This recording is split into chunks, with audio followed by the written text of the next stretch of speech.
Welcome to the Marketing Intern Spotlight. A marketing intern is a listener who's spreading our message authentically.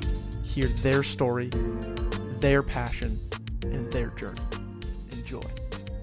Today we have Gregory Ebacher here on the Backpocket podcast. Third string producer, hasn't sat in on a podcast in quite some time, but he's here today. Let's get this bread. How you doing today, Greg? Oh, I'm doing phenomenal. So thankful to be here. Just really appreciate you guys having me on. Really been looking forward to this opportunity. Yeah, it's been a long time coming ever since we started the Marketing Intern Spotlight, 19 weeks ago? It was like... This is the 20th, yeah. Yeah, this is the 20th one. We're like, God, we need Greg. You were one of the first people we thought of, so we're excited to have you here. Thank you, Deck. I appreciate that. All right, so before we dive in, let's get your story. What's your why, man? Like, let's just get into it right away. Give the people what they want. Let's hear it. Oh, man, dude.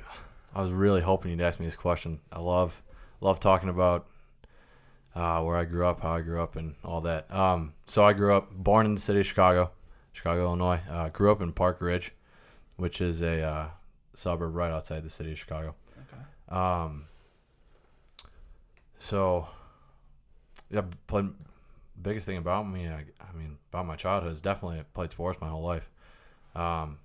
Football, basketball, baseball, lacrosse, wrestling. Just a total competitor. Yeah, it's just always been what I've loved to do, and so I would say that was really what Dick really taught me, all the life lessons growing up. And so then I went and played football for Andrew's uncle in high school, Dave and Sarah. He's head coach of the Maine South Hawks. Winningest coach in Illinois history. Mm-hmm. I think 5 or 6 state championships. 6. Yeah, that's excellent. Mm-hmm. So I played football for him for 2 years on the varsity level, and I think the Maine South football program taught me quite a lot about life, and I made my best friends there.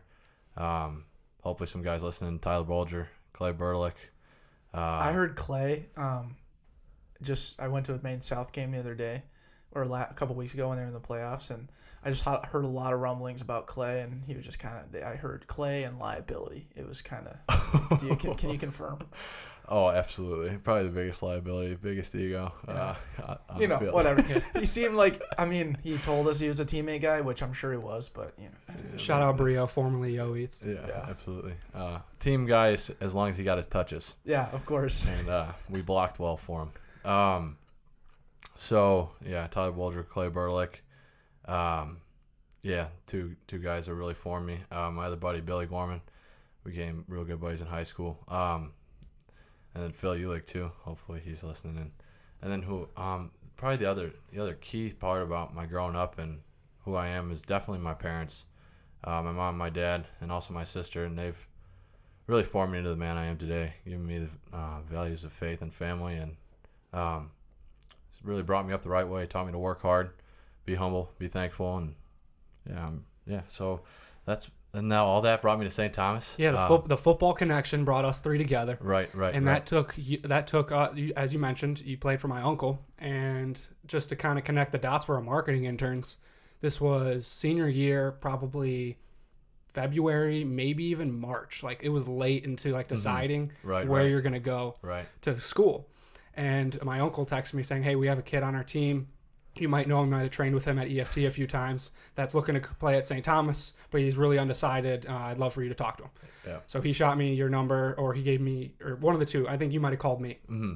And we talked for 20, maybe 30 minutes, and I was already committed to St. Thomas. Mm-hmm. I was super stoked about the program and ready to just compete in the Twin Cities. So like we spent 20 minutes talking about it, and I was not necessarily convincing you, but just kind of giving you where my train of thought was. And then you're like, all right, I'll just go on a recruiting trip and see spring ball practice. Mm-hmm. Or you had already committed. I already committed by that point. Then you committed. Then I already committed. I committed. This is what I remember. Okay. So, Coach and Sarah wanted me to talk to Andrew, and now Declan, this is probably something you've never heard before, but Clay and I, we used to train at EFT, and AI was over there. He was just skinny, just looked exactly like his uncle, who's just our tough football coach. He's hard on us, tough love. And Andrew's just, me and Clay were like, who is this guy? He's got that same AI stare, just big eyes, eyebrows scrunched together, looking at you, just staring into your Like soul super when he serious, talks to Andy you. serious. Yeah. Buzz cut. Yeah, buzz cut. Can't tell a joke for his life, but somewhat good at football. I'm a pretty good football player. Great football player. Yeah. Competitor, for sure. Yeah, absolutely. You trained with him? And yes, and so me and Claire were like, what's this guy all about? Like Dave's nephew looks and acts exactly like Dave. Let's see. And so Dave recommended I talk to Andrew, and thank God I did. I mean, I think it's been probably the best, if not one of the best relationships I've had in my life, and I mean, it's brought me to where I am today. So back to what happened. I was on my way up there for my first recruiting visit, and you shot me a text, and you're like, hey, have a great time. Like, this is what's going to go on, and you explained everything to me, and you said why you love the program.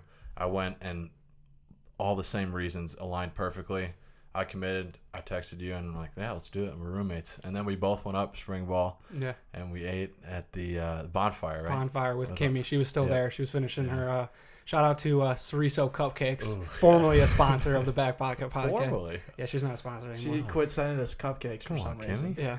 Oh, that's a shame. Yeah. But yeah, then we ended up, so you came up and we committed to living with each other, and then it ended up roommates for the next 4 years. That's right. It's freaking awesome. Yeah. Damn. And that led you to becoming a producer on the Backpocket podcast. Yeah, I guess so. Yo, I remember when you were, how many times did you produce for us? Once. Once. Yeah. And one time, it was like end of the Bears season, and you guys just signed like Mike Glennon or something. And I was like, feel good story of the week. Mike Glennon to the Bears, like super stoked about it.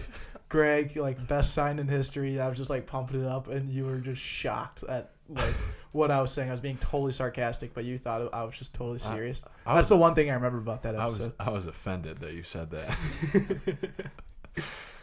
Mike Glennon, good guy. Good guy. Not a good quarterback. So now you're one of the coolest things I think what I remember about you, Greg, was dude, you were just a workhorse, and you've stayed that way your whole life, and you can kind of hopefully it's coming out on the podcast a little bit for the guys that don't know you, but holy shit, like thanks, Doc. you and I grinded on the scout team for 4 years, bro. 4 years. It was nuts, dude. Oh man. And you were just my guy out there, because it was definitely. like you and I just tried to outwork everyone no matter what. And I mean, like, I think that's probably what I think our sophomore year was when our like friendship really started to form into what it is today. Mm-hmm. And I think we just had a mutual understanding and mutual respect for each other's work ethic, each other's why, each other's purpose in life, and right.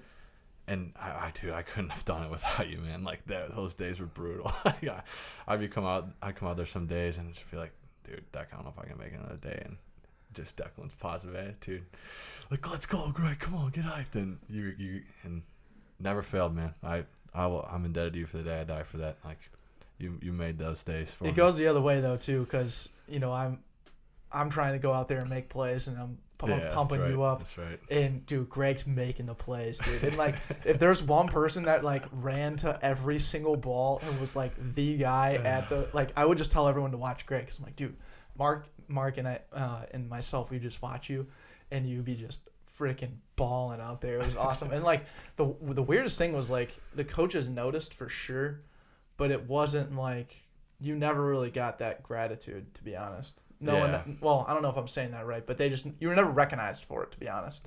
Yeah. Never fully recognized. So Yeah, I just think that was like one of our things that we always stayed true to, was like doing it regardless of whether or not you got recognition for it. Right. And we would just recognize each other for it, really, and that's where it all kind of started, dude. Right, I agree. There's a high school coach I had.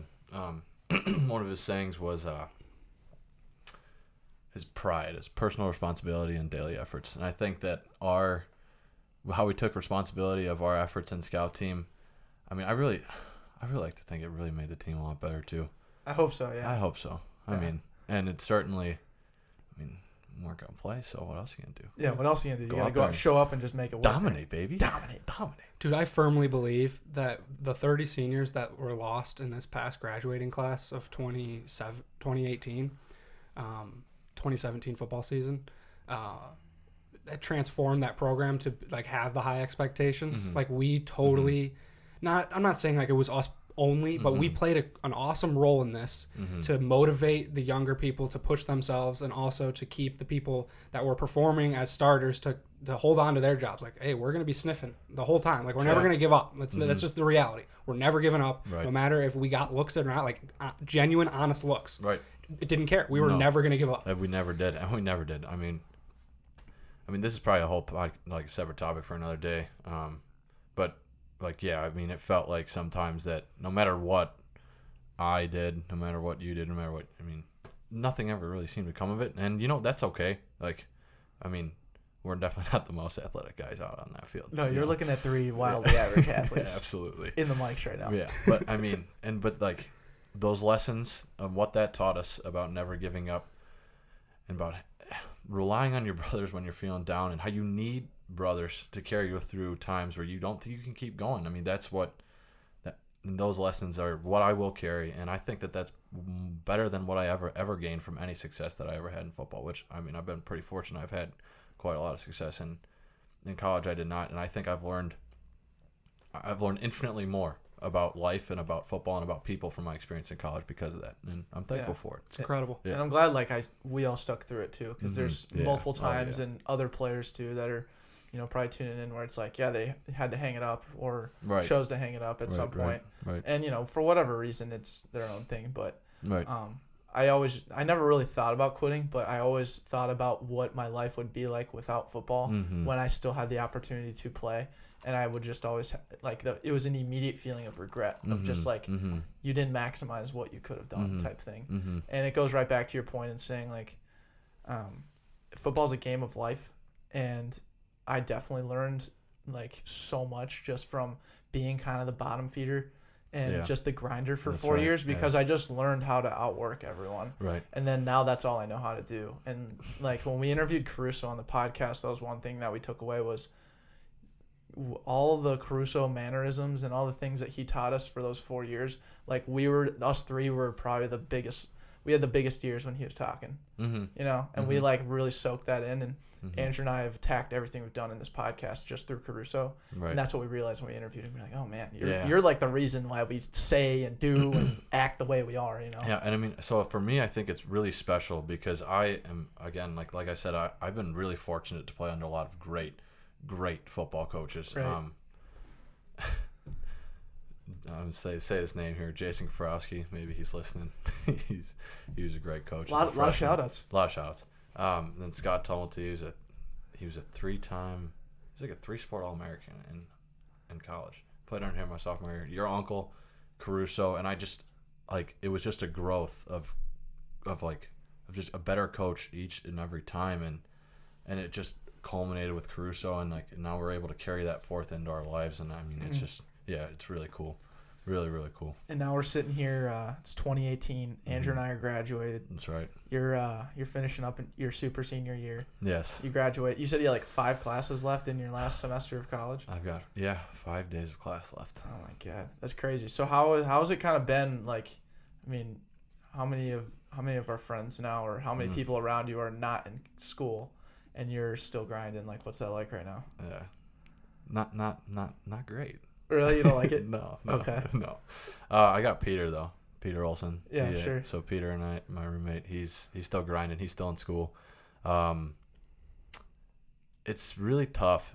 Or I shouldn't say that. It's different seeing your friends reap the rewards of their school, and they're making pretty good money, and when they're done, they come home and they have their lives. And you know, when you're done, you are studying, and that's okay. It's just how it is. And I feel like I put in my time studying right now, and I'm ready to move on and get a real job. There you go. Start making a little extra. Become a big boy. Yeah, make some cash and become a little independent. But I gotta finish, and I gotta finish strong, and we're working through it. We'll get there. There you go. Yeah. Love that. Yeah. Let's hit you with the average quality, man. You know the drill at this point.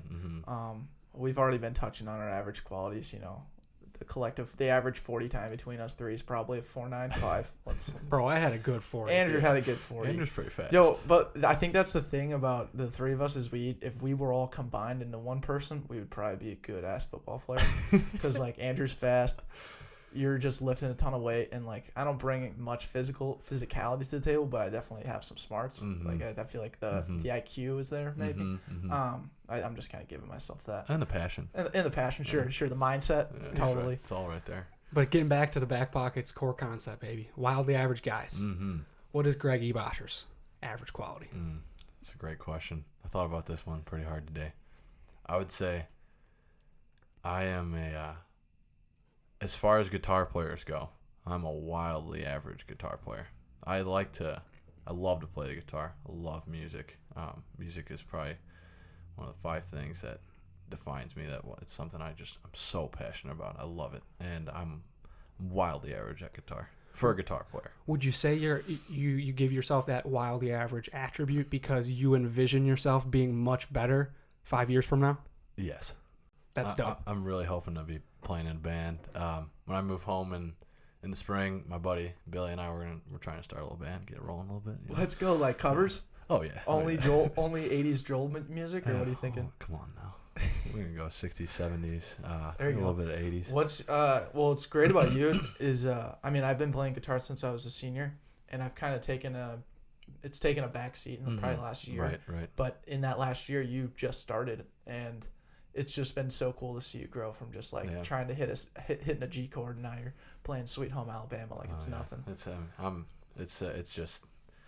Yeah, it's really fun. I'm really thankful, and I think even more impressive is Steve Harrell. I mean, Steve started from nothing, and Steve's gotten quite a lot better. Steve's been a big reason why I keep progressing. So yeah, you're surrounded by Steve, which is just like he's playing guitar every day. Right, and no so excuses. It's that brotherhood thing again, like pushing you, and it's cool. Yeah. What's your favorite song to play right now? Oh, right now, this is an easy one. Over the Hills and Far Away, Led Zeppelin. Yes, dude. Yeah. I love that song.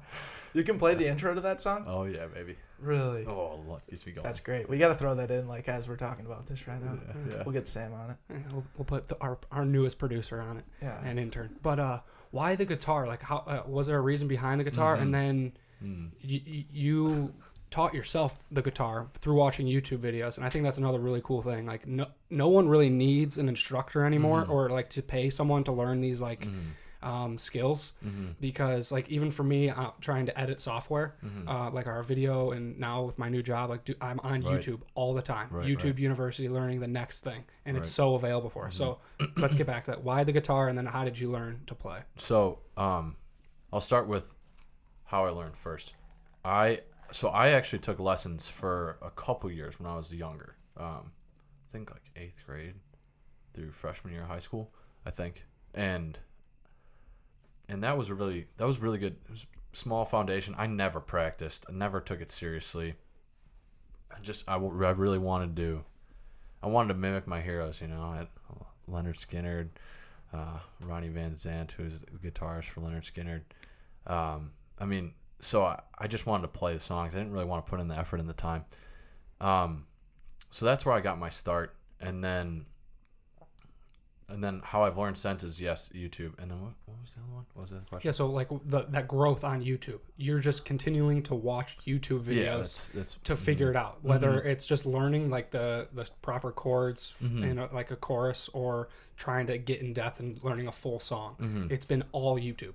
Yes, as of late, yes. And it's been and another thing I've started doing recently, which is really hard for me, but I'll listen to songs if there's no videos on YouTube, and I'll try to just figure it out, and just trial and error. Yeah. And I think that really helps you become a better player, because it just helps you learn the neck of the guitar and where the different sounds and where they're located in.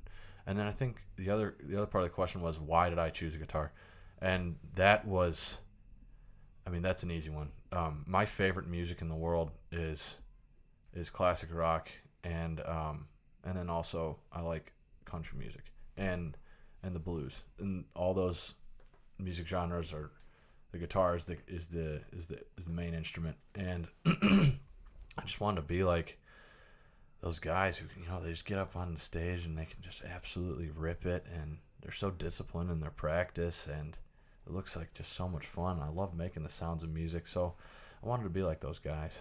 Are you gonna, when you join your band in the next couple months here, which we'll have to get you back on when you do start the band? Mm-hmm. Are you gonna grow your hair back out? No, absolutely No. not. So you're just gonna be like a clean cut like guy who shreds the guitar. Yeah, I'm gonna I try love to that. be, yeah. Are you learning from Marty Song's guitar jam? Oh yeah, Marty's good. Isn't that just amazing? That guy blows my mind Yeah. because he's everywhere. But what's funny is you can look like up an old song that he did because he's been teaching people how to play guitar on YouTube forever.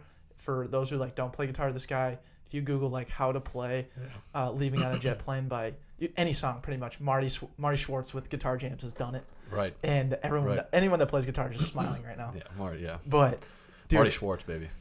What's the best part about him is you can see the progression too. Mm-hmm. Like if you look at like a recent video now, you're like, damn, this dude's balling. But when Yeah. you look at his old videos, it's like he recorded on an iPhone 3. He's tough. And it's just like, but you still learn the song. I mean, it's Mhm. phenomenal. So He's so patient. he is. Yeah. Oh, I love that guy. Shout out to Marty. Yeah, shout out. That's phenomenal, dude. Yeah. I got a good question for you. What is in your back pocket? So when you're playing these songs, and for the people who haven't played guitar, it's not easy when you first start. Like Mhm. you have to make your fingers bleed. You gotta continue to try and switch your the chords, and just it's muscle memory. It's building the foundation so that you can enable yourself to play these really cool songs. Mm-hmm. So what was in your back pocket in those situations where things weren't going your way and it was just kind of frustrating? Yeah, I mean, I think that when you struggle in guitar, it's like when you struggle in any other aspect of life. And when you told me I was going to be getting this question earlier today, I thought about it for a minute, and then I thought, there's two things that gets me through times where I'm really struggling. The first one is just getting after it. Whatever you have to do that day, whatever the problem is, whatever the issue is, make a plan of attack and just hammer and get it done and work and just go until it's done, or you literally can't go anymore. And then you regroup, rest, however you do that, play a little guitar, work out,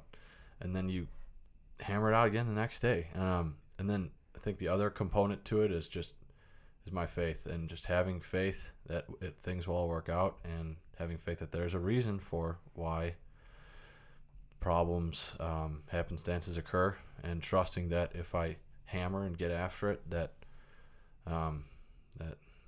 it will be provided, and I'll stay on the path, and it'll all work out for myself, and keeping the faith. The warpath. The war path. The Dude. worthy path, dude. Shout out Jocko Willett. Shout out Jocko. Oh man, That's phenomenal, man. That guy's my favorite. I think one of the coolest things that we were able to experience, and it kind of has the same lines as what you just mentioned, is you and I going down to Iowa to see Jordan Peterson speak. Oh man. This is when I was like in between jobs, so I had some free time. Not knowing I was going to have free time, but Greg shoots me a text like 3 months prior, like, Jordan Peterson's coming to Des Moines, Iowa. He already came to Minnesota, and we missed him, and we're not going to be in Chicago when he's going through there, so like we got to see him on his book tour. You want to go see him? I was like, yeah, let's do it. Yeah. And then a week beforehand, you remind me like, hey, we still doing this? I was like, oh yeah, for sure, let's go do it. And we just jumped in a car Tuesday morning, drove down to Des Moines from Minneapolis, which is like a 3.5-4 hour drive, and spent the day in Des Moines, like just kind of sightseeing that with what was there, pretty much nothing, and got some dinner, and then went over and saw Jordan Peterson speak for 2.5 hours. And dude, it was so intense. And talk about just getting after it, and also having faith. Those two principles are very strong into what Jordan Peterson preaches. Right. And I was so happy you thought of me to go down to Des Moines, because that was truly like an impactful day. It was, yeah. I was so thankful you wanted to go and you were happy. I mean, there's not many people who would be willing to go see a philosopher, psychologist speak on a Tuesday night, 3.5-4 hours away from your home. So and drive back that same night. So it's, I mean, special friend, you know. I mean, for the record, when you texted us, or when Andrew told us about it, I was like, I really want to go, but I just can't take an entire day off to go, which is fine. But I think one thing about Jordan Peterson that is just so backwards from like this very get your information quick society that we live in is he is so adamant about long form conversation. Right. He's so adamant about Right. just like wholehearted listening and learning Right. and finding the truth Right. and unpacking the truth. And dude, I love him. And he's the most misrepresented man on the internet, which is probably the best way you get information nowadays. He's the most misrepresented man on the internet because people just cut and paste his sound bites, and it's so sad because he is truly doing some of the best work for the world I think that anybody is doing. And and like you said, he's all about long form conversation. I've actually this is insane. So this is what I do in my free time. I've been on the road a lot, traveling a lot of different places, and I've listened to 3 of his podcasts about, he's got a 12-part series on YouTube about the ideology of God, and I've listened to 2 of them, and they're 2.5 hours each. And Jeez. I have learned so much about, I think, humanity and people and the way that we perceive the world. And if you actually listen to what the guy's saying, I don't know if there's anybody who explains life better. I mean, I don't know. It's just a thought. He's very good at articulating what he wants to say, and he will break down that very, like, whatever your phrase is that you have, he will break that down to the very origins of that word or how that word was created. Right. And, like, every single thing, he takes you down that tunnel in a very calculated way that it's intense. Like, I'm not going to say it's easy to follow, but if you're sitting there listening and you're taking notes or you're dedicated to what he's saying in just a sense of learning, you don't have to agree with what he's saying, but if you want to learn, you can listen to him and just gain some really cool information. Right. And you can either apply it to your life or just say, I am now a more intelligent person because I sat through a 2.5 hour of him speaking, or just sit down and listen to a 15-minute topic of his. Because if you're interested in something that he has talked about, he will do a really good job of. He will. He's researched, and he's absolutely off the charts brilliant, and he's got his heart in the right place. My favorite thing, sorry to cut you off, Deck, but my favorite thing about Jordan Peterson that he spoke to, and I now have this as like my screensaver on my phone, is the balance between order and chaos. And it's so prevalent in every single thing you do. And like his little example of like when you come home and you step on a Lego and your mind immediately goes in just this trance of just this path of just negative thoughts. Like, my life sucks. I hate my wife could leave me. My kids don't love me. Like, this the darkest thoughts. I hate Legos. And it's all because you stepped on a Lego. And now you have this immediate negative trance. And or you can step on the Lego and be like, oh, kick it to the side and keep moving on. Right. And it's that balance of order, of like, oh, you had a little chaos in it. Will you find that order again? Because chaos is not, it's going to rise every single day at different points. You'll never know when it's coming. And order is never going to be completely equal. So you just have to understand that those ebbs and flows and those strikes and gutters. And now I just continuously remind myself to just balance, breathe and balance, because I can see myself going down those rabbit holes every single day. And it's so dangerous. But when you have that kind of little awareness to try to make it a little more positive, it goes a long way. Absolutely. I think one reason why he gets misrepresented is because he's so intricate about unpacking his thoughts. So it's crazy to think about it or to say it, but 15 minutes of listening to Jordan Peterson is not enough to get the full story. And that's like the serious problem, is these people writing crap about him or these people who are generating opinions on him are only spending the 15 minutes. They're not listening to the 4.5 hour Joe Rogan experience with him. And I think one thing that's just so different about the people who are like the dedicated podcast listeners is they will listen to an hour and a half. It may take them a day or two, but they will listen to start to finish of like your hour and a half long podcast. And that's like the hardest thing I think about our podcast sometimes is we've recorded anywhere from like 10 minutes to 2.5 hours. And, you know, almost a lot of people, like new listeners, are like, hey, can you shorten down your podcast? And it's like, dude, once you hit play, you gave us the download, and that's how we measure everything. After you hit play, it's up to you to figure out how much value you want to get from us, because we're not going to stop giving value to you. Right. And I think that's just the best challenge of it all, is the people that are listening. Like, it's their journey. It's their journey. I think podcasting, I think it's opened up an awesome, I a wave of like new media, maybe. I don't know if Yeah, it's you just call a new- it new it's- media, but just It's absolutely new media. yeah, this long form, uninterrupted, honest, and really just curious conversation. And I love it. That's why I listen to him. I mean, I think it's going to really change the world, and it already is changing the world. With guys like Joe Rogan, Jordan Peterson, Jocko, Andrew and Sarah. Declan Brown. Yeah, there's a lot. Podcasting, there's a lot left to be untapped. Right. A lot of unknown. Right. But you've been able to experience about a year and a half, of 2 years almost now, of the Backpocket. Mm-hmm. What does it mean to be a marketing intern? Mm-hmm. Because first question, I guess, would be, what is a marketing intern? Sure. It's someone who, well, you want my definition? Yes. Yeah. Okay. Someone who gets after it, and it's someone who listens to the Backpocket podcast and tries to live a life according to, just stay on the path, and is trying to get better every day, and it's trying to see the good in other people, and that's trying to love and serve other people. I mean, that's what a marketing intern is. Awesome. That's an excellent answer. Great Appreciate answer, that. great. Yeah. So then what does it mean to be a marketing intern for you personally, to be a part of the Backpocket? Oh man, I mean, I was. You guys would be trying to record, and I'd be trying to go to bed in the other room some nights in college. Yeah, because your room was Yeah. right up against the studio. Right up against the window. And there wasn't like those I mean, walls were insulated. calling that a studio is a stretch. I don't know, Greg. Stretch. The president of the University of St. Thomas was in there. We had a lot of Oh, yeah. prestigious people walk through that room. We did. I don't know how we got some of those people into our house. Yeah. How was that, by the way? Like I always remember just coming over. Like we set a time, and I'd show up like 2 minutes before they got there. Andrew was scrambling to put stuff together, and like you and Mark were just like sitting on the couch, and then this random person walks into the house and is just like, "Hey, what's going on?" You're like, "Yeah, studio's over there."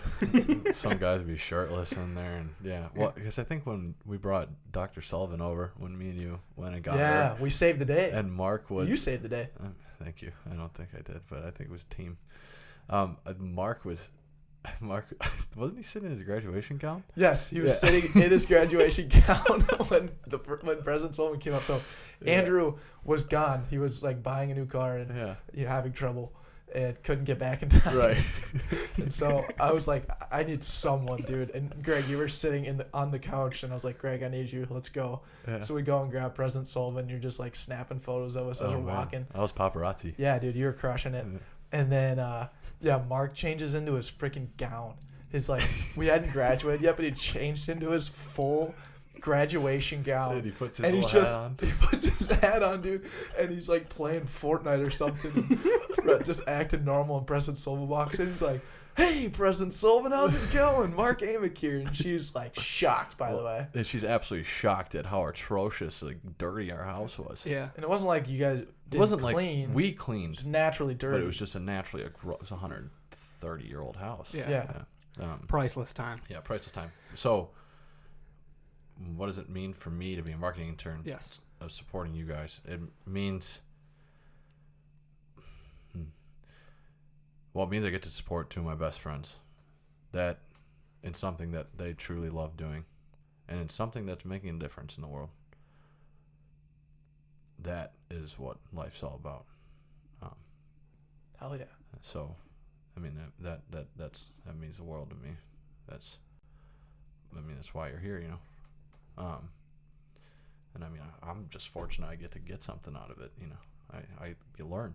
I get to learn from you guys, and I get to participate in it, and I'm so thankful. You guys have taught me so much about how to start your own company, how to handle failure, how to just not care what other people think you about what you're doing. I mean, there's a couple of lessons, but what it means for me especially is just supporting two of my best friends in something that they love and something that's truly making the world better. However many people it may be, who cares? Mm-hmm. You know, Right. one person is It's enough. it's enough. Yeah. Right. Appreciate that answer, man. Yeah, of thank course, you. of course. I think we were talking offline a couple days ago, and I remember you saying, or I had asked you if you had listened to one of our Monday podcasts, and you're like, "Dude, I haven't really been listening to any of those. I've been listening to like all of the marketing interns," Mhm. which makes sense because that's like the people you know best. Mhm. And of course, you want to listen to them. Mm-hmm. So what is? I mean, we've done this now for 20 weeks. What has been your favorite marketing intern spotlight? That's a great one. Besides this one's fire. Well, we got Jackie over here in the corner. Jack Burke. Shout out Jack Bark, dude. Jack Bark was great. I don't know if I could pick one. I'm gonna throw out a couple here. Yeah. You told me to listen to the first one. I believe his name was Muhammad Malam. Malam. Yep. He was great. Jack was great. Jack Burke. Annie Vitale, our friend from college, blew me away. She did great. And then thickness, Jeremy Molina. Jerry was so cool. One of my tapping into his mind. Yeah. Yeah. I mean, so I've known Jeremy my whole life, or not my whole life. I've known Jeremy since 7th grade. Oh wow, I didn't know that. Mm-hmm. Yeah. Cool. So seeing Jeremy and how he's grown up and who he is now, and hearing him talk on this podcast was kind of just a culmination of what's going on in Jerry's world, and there's a lot going up in that man's mind. And it was really cool to hear him talk, and yeah, it was. So, I got a follow-up question now. Mm-hmm. Who do you want to see on the podcast next? And this could be like a marketing intern, but this could be anybody also. Okay. We'll go get it for you. Obviously, Jordan Peterson. Got to get him on. Yeah. Like, are we talking real? Like, Anybody that comes Anybody to in your the mind. world? Anybody. okay, the first one that popped in my mind was Wally Kaczynski. That would be phenomenal. That would be sweet. Yeah. He just was on the let's keep the ball rolling. Okay. But he'll never, this is a totally different feel. Totally different feel. Yeah. I mean, I don't know if we could get the Wally that we know. We can tap into. Oh, we can. Yeah. Declan and I will be the perfect people to tap into. Yeah. Coach.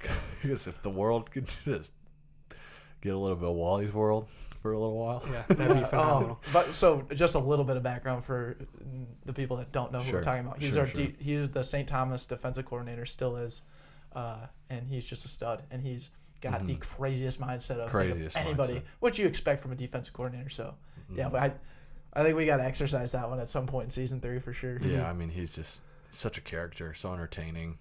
Yeah, I think he'd be fun. I could give you. I feel like I could just laundry keep list on, of people. But yeah, but that's one that jumped in my mind. Back to you, Greg. So before we get to my final question, I would love to hear 2018's coming to a close. What does 2019 look like?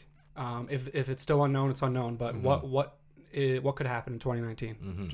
Okay, so my tentative plan: I'm moving home after the semester's done, and I'm trying to take and pass my CPA exam. Hopefully that's going to take me until about July. I'm looking for full-time employment. I don't know what I want to do. I have absolutely no clue. And I got a offer for an internship out in Colorado this summer. May go back out there and do that. And then I might, if I can find another job around Chicago that's good paying and something I want to do, I might take that. And if I could find something up here and come back here and be with you guys, I would absolutely do that too. So those are my those three things as far as work goes and where I'm gonna live. Then other fun things. I got a lot of hobbies, probably way too many. I need to throttle back and figure out ones I really want to get good at. But for right now, love guitar. I'm gonna try and get the band rolling here. If you start a band, dude, I'm gonna be so fired up about that. Yeah, when you said that already, I was like, this makes so much sense. I got do it. Yes, absolutely. I just need to get a little bit better myself. So that, and then I've gotten into rock climbing recently. Yeah, I love that. Okay. Try and do more of that in 2019. I've gotten into jiu-jitsu. I love that. Gotta keep getting with that. You do have a lot of hobbies now. Yeah, I got too many. And then I love weightlifting. Gotta keep getting after that. And then hopefully I'll find some like Catholic men's something at home when I move home to keep my faith strong. And so that's about. Join the Knights of Columbus, dude. My dad is a 55-year member, never been to a meeting. He got his 50-year pin in the mail. And he's like, oh, shit. Never done this before. His dad signed him up when he was like 9. Shout out Mr. E. Oh, man. That'd be a guy to get on the podcast, too. Oh, Dude, absolutely. that is so funny. Wow. That shocks me. All right, Gregory. He's been a member for 55 Knights of Columbus, man. That, like, that. Shout out to the Catholic Church, not a sponsor. But Not a sponsor. That's doing great things, obviously. Knights of Columbus, Yeah. also not a sponsor, doing Yeah. great things. a bunch of Catholic Oh boys. my God, I'm dying. He got signed up when he was 9. You signed up for it, like, His the Knights of his Columbus. dad. Yeah, you signed up for the Knights of Columbus when you're like our age, Right. At the earliest, Right. I think. Either way, man. Yeah. Holy cow! Awesome. What'd Take you a learn deep breath. today? Yeah, take a deep breath. Last question, man. What What'd I you learned. learn? What I learned today. I'm sorry, I got to get it together. That's right.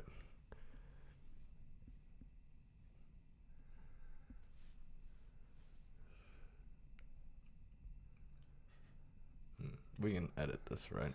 No. The silence is better for the Silence podcast. is golden, dude. Mm, Yeah. Okay. We love silence. Keep it simple, man. You went through your day-to-day routine. Right. You woke up. You made your bed. I know you made your bed. Today's Right. Tuesday, so you went to class. So You had 2 classes today. You know, I Yeah, but think what I was reminded of today, not something I already knew, but I think was just when you mentioned today about how when Jordan Peterson starts talking about how when you hit that chaos, how when the rug gets pulled out from under you, You step on that Lego. when you step on that Lego or when other things, when when shit really hits the fan, Mm-hmm.